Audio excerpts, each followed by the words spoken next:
అండి. ఇవాళ మా డిన్నర్ వచ్చేసి చూసేద్దాం రండి. బా వేడి వేడిగా వైట్ రైస్,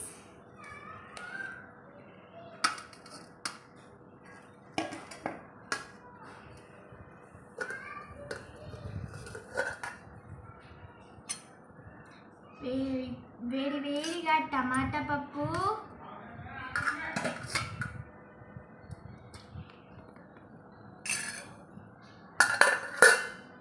చల్లని మజ్జిగ,